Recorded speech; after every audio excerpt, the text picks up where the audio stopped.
긴 본문입니다. 긴 본문이지만 우리가 한 절씩 살펴보도록 하겠습니다. 오늘 말씀의 제목은 거짓 선지자와 선생들의 특징입니다. 지금 지난주에 우리가 2장을 시작하면서 제가 말씀드렸듯이 초대교회는 이중적인 압박에 시달리고 있었다 그랬어요. 외부적으로 로마의 핍박을 받고 있었고 내부적으로는 거짓 교사와 선지자들이 들어와 가지고 교회와 성도들을 흔들고 있는 상황이라고 말씀을 드렸습니다. 이어서 그들은 당돌하고 자긍하며 떨지 않고 영광 있는 자들을 비방하거니와, 이 자들이 누군지에 대해서는 대부분의 학자들이 동의하는 결론은 하나님의 수종을 드는 천사들까지도 거짓 선지자들은 무시한다라는 뜻으로 보고 있습니다. 영광 있는 자들, 하나님을 섬기는 주의 종일 수도 있고 천사들일 수도 있다 이 말이에요. 심지어 힘과 능력을 가진 천사들도 고발을 하지 않는데 그들은 그 모든 것을 무시하고 여호와 하나님의 종들까지, 수종드는 천사들까지도 무시하는, 아주 비방하는 그런 인간들이다라는 겁니다. 여러분, 이런 악한 자들과 악한 영에 사로잡힌 자들의 특징은 계속 일만 열면 불평과 욕설이 나와요.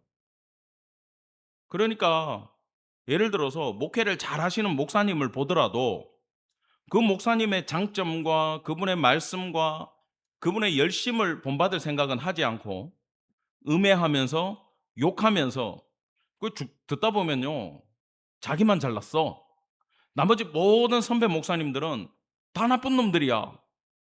그러면 그 얘기는 뭡니까?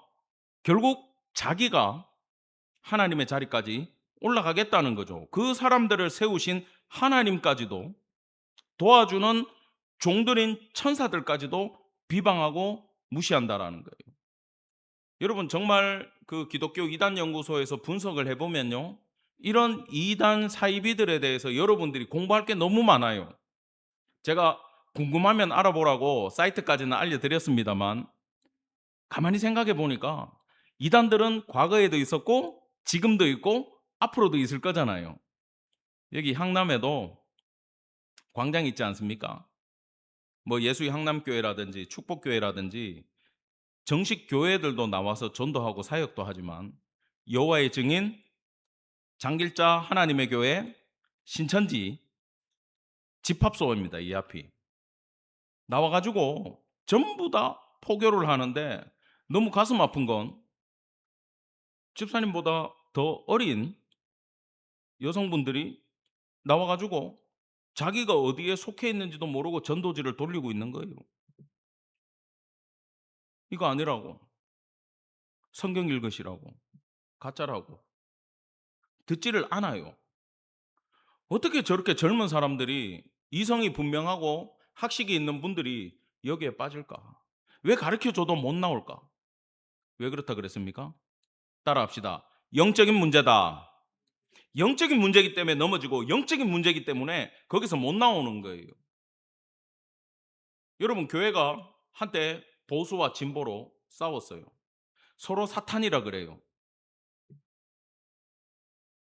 뭐 보수 진영의 장로님이 있으면 목사님 보고 같이 집회 나갑시다 그러고, 우리 파란 색깔 가진 분들이 있으면 목사님 보고 나라를 위해서 이렇게 기도해 달라 그래요. 그럼 목사는 어떻게 해야 돼요?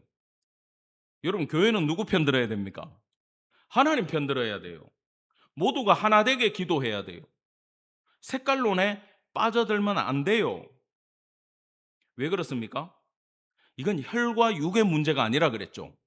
그 뒤에서 움직이는 악한 영을 바라봐야 되기 때문에 이건 교회에서 엎드려 가지고 기도해야 될 문제예요.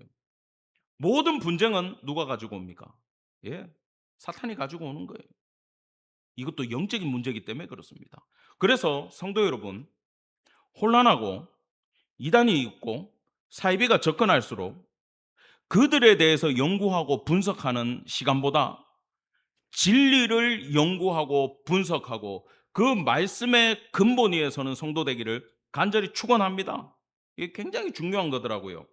자, 12절부터는 이렇게 갑니다. 그러나 이 사람들은 본래 잡혀 죽기 위하여 태어난 이성 없는 짐승 같다. 13절에는 낮에 즐기고 노는 것을 기쁘게 여긴다. 음심이 가득한 눈을 가지고 범죄한다.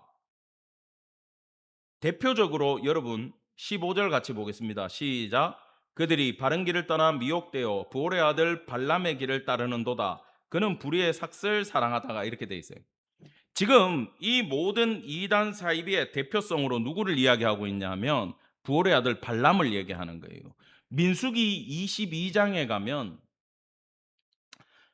먼저 그것부터 보기 전에 여러분 13절부터 설명해 드릴게요. 이 사람들은 12절 보면 짐승이라 그러잖아요. 짐승보다 못해요 실제로.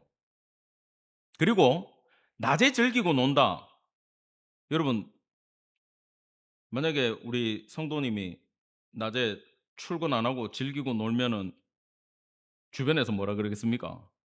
쉬는 날 아닌데. 예, 백수라 그러고 놀리겠죠. 그죠? 그게 한마디로 뭐냐 하면은 눈치가 보인다라는 거예요. 그래요, 안 그래요? 제가 평일날 낮이라도 목회해야 되는데 반바지 입고 여기 돌아다니면 저 목사님은 목회 안 하는갑다 그러겠죠. 골프채 들고 다니면 뭐라 그러겠어요. 다 욕하지. 그렇게 못해요. 그죠? 못하죠. 우린 못해요. 왜?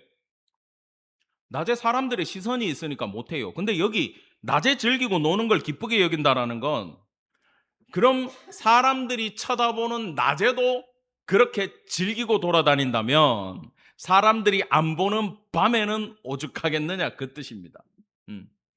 그들은 교회의 정과 흠이라. 한마디로 믿는 자들에게 있어서 이 가짜들이 오점을 남기고 있다라는 거예요. 연애할 때 속임수로 즐기고 놀며 음심이 가득한 눈을 가지고 범죄하기를 그치지 않고 다른 사람들까지 그렇게 빠뜨린데 이건 뭐냐? 여러분 당시 교회는요 모일 때마다 우리식으로 말하면 성찬식이 있었어요. 예배 때 예수님이 그렇게 하라 그랬으니까. 그리고 애찬식이에요. 그건 뭐냐 하면은 일 끝나고 오면 아직 식사 못 하신 분들이 있잖아요. 그러면은 예수 이름으로 떡과 잔을 나눠요. 그걸 애찬식이라 그래요. 식사를 하는 거예요. 거룩한 식사를. 우리도 예배 끝나면 하지 않습니까? 근데 생각해 보세요. 주일날 예배 끝나고 식사를 하는데 밥 먹고 우리가 음료수를 마시지 않습니까? 그때 소주를 꺼내 놓는다고 생각을 해 보세요. 그리고 거룩한 예배에 식사를 가지고 부어라 마셔라 하고 여집사님들한테 찝쩍거린다고 생각해 보세요. 말도 안 되죠. 근데 당시 초대교회의 이 거짓 선지자들과 선생들은 그런 짓까지도 서슴지 않고 했다라는 겁니다. 지금 그걸 강하게 베드로 사도는 비판하고 있어요. 그러면서 지금 발람의 이야기를 대표로 듭니다. 민수기 22장에 가면 이 기사가 있어요. 이제 모압의 왕이 근심이 가득 찬 거야. 왜? 이스라엘 백성들이 출애굽해 가지고 나오니까 이들을 막을 방법이 없어. 근데 당시에 그 고대 근동에서 가장 이름 나 있는 영성을 가지고 있고 훌륭한 제사장 선지자가 누구냐 하면 발람이었단 말이에요. 발람한테 가가지고 도와달라 그럽니다. 아니 이스라엘은 못 건든다. 거기는 하나님이 계신다. 누가 이기느냐? 방법이 없다. 돈을 계속 갖다 주는 거야. 한마디로 처음에 10억 준다 그랬다가 안 되니까 30억 준다 그랬다가 에라 모르겠다 100억 준다 그래 봐요. 마음이 어떻게 되겠어요? 이거는 가서는 안 될 일이고 나는 하나님에 대해서 알고 내가 영적인 능력까지 가지고 있어. 신탁을 받을 수도 있고 하나님의 뜻을 내가 설교로 할 수 있는 능력을 가지고 있고 영적인 강력한 카리스마를 가지고 있는 사람이라도 이 모압 고관들에게 발람은 넘어갔다라는 겁니다. 그래서 그 롭이 청탁을 받고 지금 출발을 하는데 나귀는 가요 안 가요? 자꾸 안 걸어가는 거야. 왜? 여호와의 사자가 내려와서 칼을 들고 여기 건너오면 죽이겠다 그러고 있는 거야. 그 나귀는 보고 안 가고 계속 때리고 가라 그러니까 벽에다가 막 비비는 겁니다. 포기하라고. 죽는다 우리. 근데 계속 때리니까 하나님의 능력으로 그 나귀의 입을 열어버려요. 그 나귀가 이렇게 얘기합니다. 이것까지 다 얘기하면 지금 시간이 너무 많이 갈 것 같은데. 아니, 내가 언제 한 번이라도 선지자 말 안 들은 적 있습니까? 그때 짠 하고 발람의 눈을 열어줘요.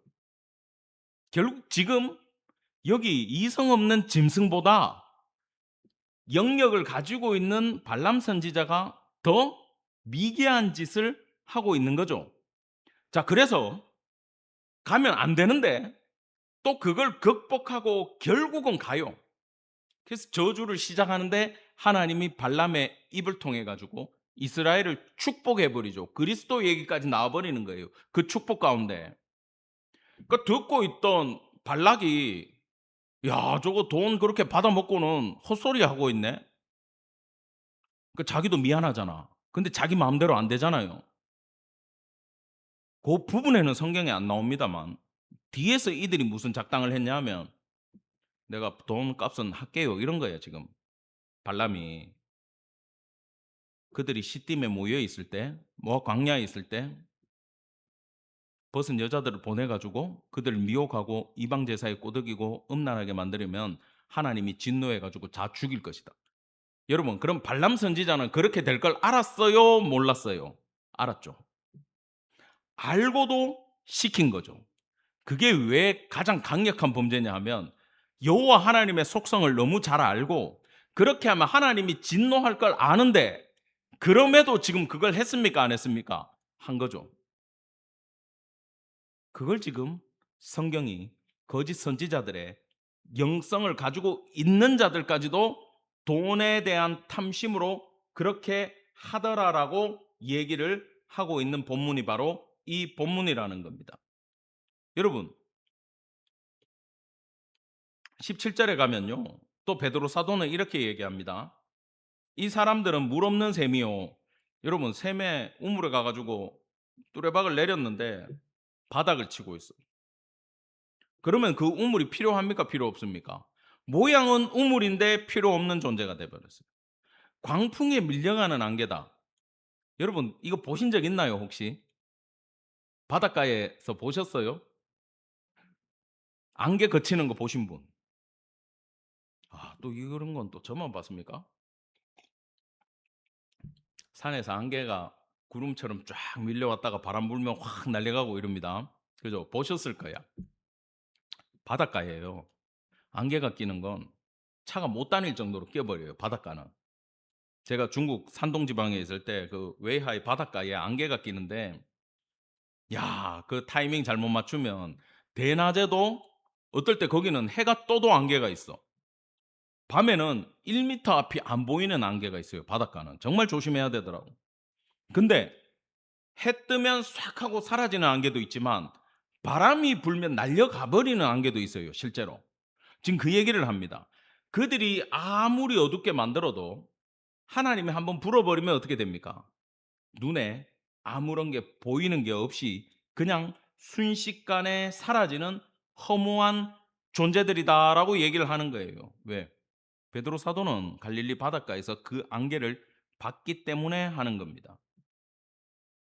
여러분, 그들이 속이는 주제는요, 이런 거예요. 이건 우리도 알고 가야 됩니다. 그들이 교묘하게 교회 안에 들어와 가지고 퍼뜨리는 이론이 뭐냐? 예수님은 승천했잖아요. 그러면 다시 오신다 안 오신다? 오시잖아요. 근데 가신 분이 왜 오냐 그래요. 오실 리가 없다 그래. 그러면 당연히 뭐가 없냐 하면 심판이 없어져. 예수님이 다시 와서 심판하신다 그랬는데. 심판이 없다 그래야 죄를 같이 지을 거 아닙니까? 타락을 하고 즐길 거 아니에요. 그러니까 가신 분이 오실 리도 없고 심판에 대해서 물어보면 하나님은 자비로운 속성을 가지고 있으니까 성경에 나오는 심판에 대한 이야기는 착하게 살라고 하는 수사학적인 이야기지 실제로 심판은 없다라고 얘기를 하는 거예요. 그럼 마음이 얼마나 편해요. 그죠? 실제로. 음. 주님이 다시 오시지도 않고 심판도 없으면 내 마음대로 살지. 그러면 예수님의 부활도 뭐라고 얘기하냐 하면 예수님은 실제로 이 땅에 육신을 가지고 오신 분이 아니라 영적으로 오셨던 분이다. 귀신이란 말이요.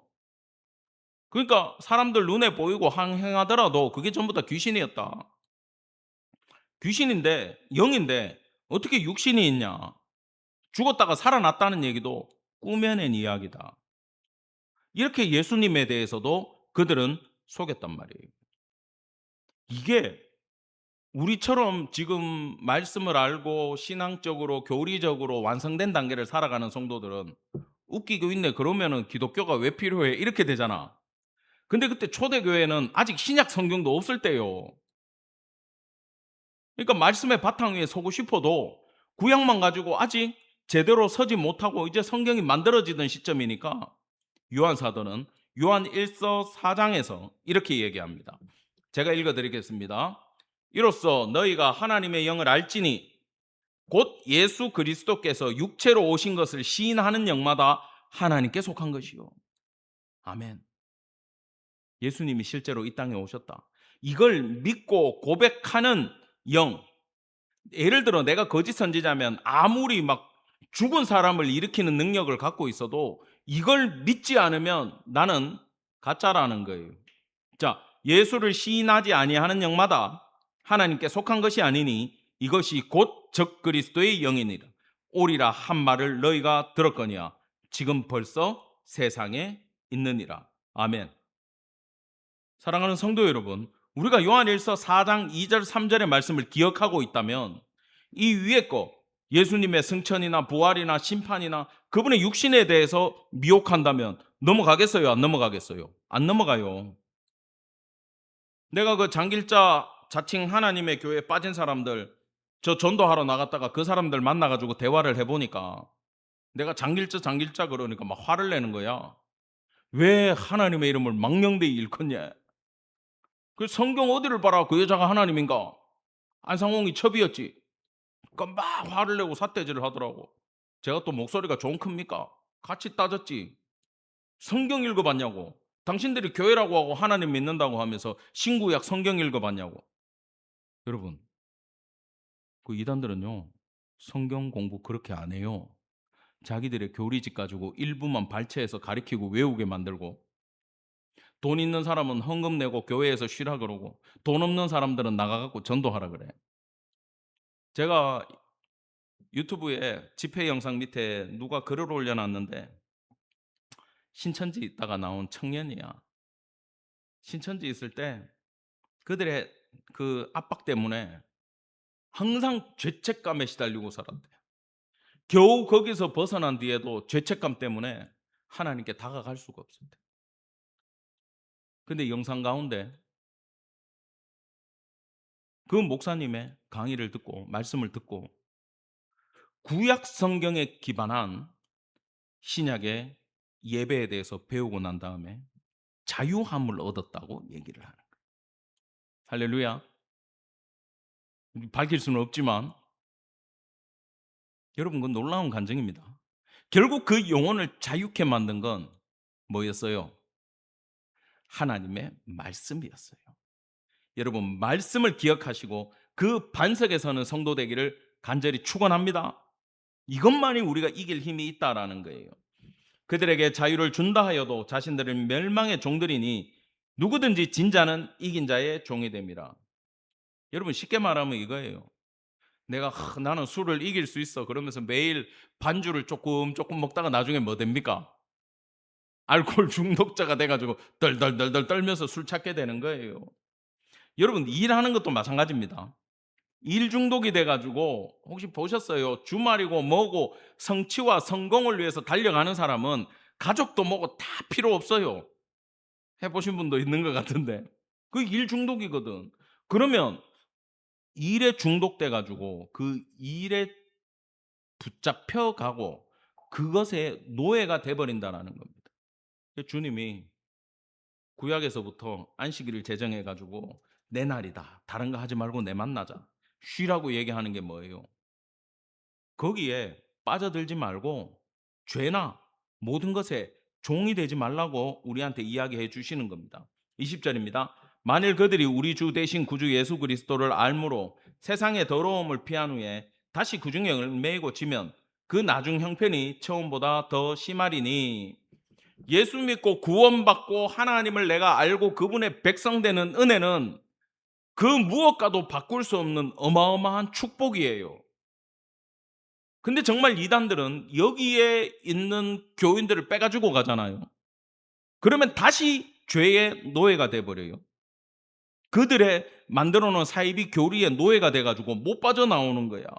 그럼 상황이 더 나빠져. 여러분, 저는 전도 나갈 때마다 이런 영혼들을 길에서 많이 만나요. 예전에 교회 다녔었는데 지금은 이러고 있습니다. 여러분, 그 얼굴에 평안이 보이는 줄 압니까? 안 보여요. 너무 가슴 아프고 너무 안타까운 현실이 우리 주변에 너무 많이 있다라는 겁니다. 여러분, 이런 영혼들 위해서 정말 기도하실 때마다 함께 부르짖기를 간절히 원합니다. 아멘. 의의 도를 안 후에 받은 거룩한 명령을 저버리는 것보다 알지 못하는 것이 도리어 그들에게 나으니라. 뭐냐? 사이비에 빠져버리면 이거 다시 포맷시키고 끌고 가지고 가르치기가 더 힘들다는 거예요. 차라리 모르는 사람은 깨끗한 백지니까 복음을 제대로 그 안에 새겨 넣으면 이 사람은 참된 성도가 될 가능성이 있는데, 잘못 배운 교리는요 바꾸기가 굉장히 힘들어요. 해보면 여러분, 혹시 이런 거 마음속에 없습니까? 아, 나는 이 부분이 이해가 안 되는데, 나는 옛날에 이렇게 생각했는데 목사님은 다르게 생각한다. 여러분, 꼭 메모해 가지고 그 부분을 해결받고 넘어가기를 바랍니다. 참된 속담에 이르기를 개가 그 토하였던 것에 돌아가고 돼지가 씻었다가 더러운 구덩이에 도로 누웠다 하는 말이 그들에게 응하였도다. 여러분, 저는 이 말씀을 보면서 왜 다시 리트리버 강아지가 그래요. 깨끗하게 씻겨가지고 집안에 있으면은 헤헤헤거리고 아주 이게 귀엽게 잘 있는데, 문만 열어주면 어떻게 됩니까? 밖에 뛰어나가면, 목줄이 없으면 물구덩이에 그냥 뛰어가서 진흙탕에 굴러버리는 게, 물에 그냥 뛰어 들어가 가지고 수영하는 게 그 개의 속성이에요. 제가 옛날에 아는 분이 리트리버를 키웠는데 여름에 너무 더워 가지고 휴가 때 개고개를 데리고 갔대. 집에 못 올 뻔했대. 말을 안 듣는데, 안 나온대. 추우니까 또 닦여 가지고 뭐 먹이고 두면은 언제 또 사라져 가지고 또 물에 들어가고 또 물에 들어가. 그게 개 유전자마다 가지고 있는 특성이 있잖아요. 그죠? 그 개는 물을 좋아하는 개입니다. 돼지는, 아이, 얘는 더럽게 사는 게 몸에 배어 있는 짐승이에요. 다시 들어가요. 여러분, 신앙의 길에 이렇게 비유하는 건 뭐냐? 믿음의 길을 전진해 가지고 가다가 어려움과 두려움과 고통과 질병이 찾아오면 다시 되돌아가 가지고 죄악된 삶으로 가버린다라는 거지.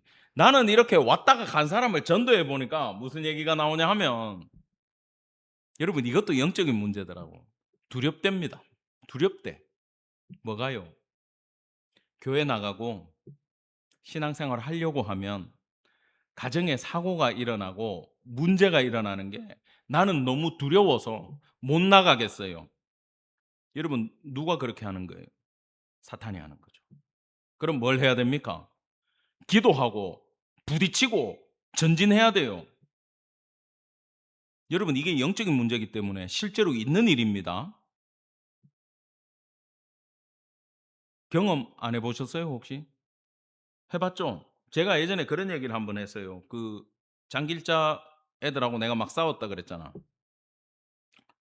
근데 그러고 나가지고 한 일주일 동안 계속 저한테 문제가 생겼다 그랬죠. 사고 나고 무슨 일 생기고. 그때 제가 순간적으로 깨달았어요. 아, 영적인 문제구나. 아, 저기 빠져드는 사람이 있는 게 사탄의 역사가 있구나. 그러면 내가 그들을 대항하면 사탄이 나를 치겠구나. 그런 생각 들잖아요. 그러면 위축돼요, 안 돼요? 위축되고 다음에 그런 경우가 있으면 뒤로 빠지고 싶죠. 다른 사람 보내겠지. 근데 제가 신앙의 선배들을 보니까 문제가 있든 없든 여전히 나가서 이단들하고 싸웁니다. 있어요. 여러분도 아는 얼굴이야. 최 목사님. 죽산 최 목사님 말고 동탄 최 목사님. 우리한테는 "나는 오늘 이렇게 얘기했어." 이러는데 옆에서 들은 사람 말로는 얼굴 빨갛게 해 가지고 소리 지른대. 그분은 항상 그렇게 부딪혀. 왜 그분이라고 영적인 공격을 안 받겠어요? 받죠. 아시는 거예요. 뭐라는 겁니까? 신앙의 길에 전진밖에 없다라는 것을 아는 거예요. 여러분 그렇다면 고통이 따라도 어려움이 오더라도 우리는 계속 전진하는 성도 되기를 간절히 바랍니다. 왜 전진해야 되냐 하면 그 길에 모든 신앙의 길에 뒤로 빠지지 말고 계속 버티면서 나가고 견디고 우리가 계속 그 투지를 가지고 나가야 되는 이유가 그 뒤에는 만물의 주관자 되시는 하나님의 놀라운 축복이 기다리고 있기 때문에 두려워하지 말고 여러분 전진만 하는 성도 되기를 간절히 원합니다. 하나님을 알지 못하면요 후퇴를 하는 거예요. 사탄의 능력만 알면 겁나는 거예요. 근데 그 뒤에 있는 하나님의 능력과 하나님의 축복까지 본다면은 우리는 갈 수 있는 겁니다. 어떤 문제를 두고 기도를 몇 번 하다가 안 된다, 포기하자, 내려놓자. 여러분 그러실 필요도 없어요. 사랑하는 주의 자녀들에게 기도 가운데 주시는 꿈은 헛꿈이 아니에요. 물론 로또 1등 되게 해주세요. 이런 건 주님이 안 들으세요. 근데 주님 이 문제를 역사해 주십시오. 이 영적인 문제를 해결해 주십시오. 우리 가정의 이 문제를 해결해 주십시오. 내 자녀를 축복해 주십시오. 내 생업에 복을 주십시오. 우리 교회에 이런 성도를 보내주십시오. 기도하는 건 몇 번 해서 안 돼도 여러분 계속 밀고 나가기를 주의 이름으로 축원합니다. 왜 그렇게 해야 되느냐? 하나님은요 어떤 분인지 알아야 돼요. 에베소서 3장 20절 21절 다 같이 읽고 마칩시다. 우리 가운데서 역사하시는 능력대로 우리가 구하거나 생각하는 모든 것에 더 넘치도록 능히 하실 이에게 교회 안에서와 그리스도 예수 안에서 영광이 대대로 영원 무궁하기를 원하노라. 아멘. 여러분 집에 가시면 이 에베소서 3장을 다 읽어봐요. 한 14절부터.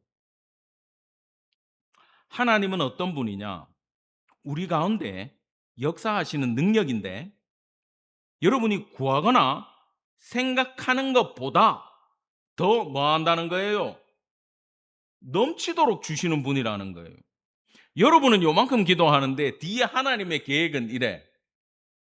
여러분의 자녀를 향한 꿈은 요만큼인데 하나님은 얘를 세계적인 사람으로 만들고 싶어. 근데 우리는 그걸 볼 수 있는 눈이 있어요, 없어요? 없어. 그저 작은 내 가정에 내 직장의 월급만 바라보고 애의 오늘 기말고사 성적만 보는 거야. 여러분 하나님은 그 단계에 계시지 않다라는 거예요. 그분은 언제 어떻게 이 기도를 응답하시고 이끌어 나갈지 몰라요. 그래서 전진해야 되는 거예요. 포기하면 안 돼. 안 되고 시간이 걸리고 더 낙심되는 일이 있다고 해도 하나님은 그 가운데 누구를 만들어 갑니까? 나를 만들어 가고 내 기도를 다듬어 가고 내 꿈을 하나님께서 현실화시키기 위한 시간과 역사와 배경을 만들고 계시기 때문에 하나님은 어떤 분이다? 더 넘치도록 하시는 분이고 능히 하실 수 있는 분임을 여러분 끝까지 믿고 신앙의 길에 전진하기를 간절히 축원합니다. 그러기 위해서 우리가 절대 놓쳐서는 안 되는 게 있어요. 한번 따라합시다. 임마누엘. 예. 하나님이 우리와 함께 하신다는 걸 절대 놓치시면 안 돼요. 그리고 그분이 말씀하시면 절대 순종하시고 즉각 순종하시기를 간절히 원합니다. 그리고 주님이 상상을 해보셔야 돼. 기도를 하면서 예를 들어 자녀를 위한 꿈을 꾸고 있다. 우리 자녀가 이런 자리에 올라갔어. 꿈을 꾸세요. 내가 이렇게 됐어. 우리 남편, 우리 아내가 이렇게 됐고 내가 이렇게 됐어. 저는 그럼 무슨 꿈을 꿔야 돼요? 우리 교회가 부흥하는 꿈을 꾸는 거죠. 우리 교회가 이렇게 성장을 했어. 자, 그때 여러분 자신에게 한번 물어보세요. 그 축복을 감당할 수 있는지. 교만해지지 않고 다윗처럼 넘어지지 않고 끝까지 주님 감사합니다. 순종하며 동행을 구할 수 있는지. 그때 예전에 저는 불과 몇 년 전에 3년 전에 저는 주님 줘 보세요. 저는 할 수 있습니다." 이랬어 내가. 근데 요 2-3년 사이에 내가 성경을 더 공부하고 더 깊어지고 더 기도하고 살다 보니까 목회해 보니까 "주님 주시면 감당할 자신이 없습니다."가 이 말씀 준비하며 어젯밤까지의 제 고백이에요. 근데 오늘 아침에도 "주님 저는 능력이 안 됩니다."가 제 고백이더라고요. 그래서 누가 있어야 돼요? 그래서 예수의 영이 우리와 함께 해야 된다라는 거예요. 주님이 우리를 붙들어 주셔야 된다는 거예요. 주님의 은혜로 우리를 지켜 주셔야 된다는 거예요. 여러분 끝까지 겸손한 마음으로 예수님만 붙잡는 성도 되기를 간절히 축원합니다. 아멘. 기도하겠습니다.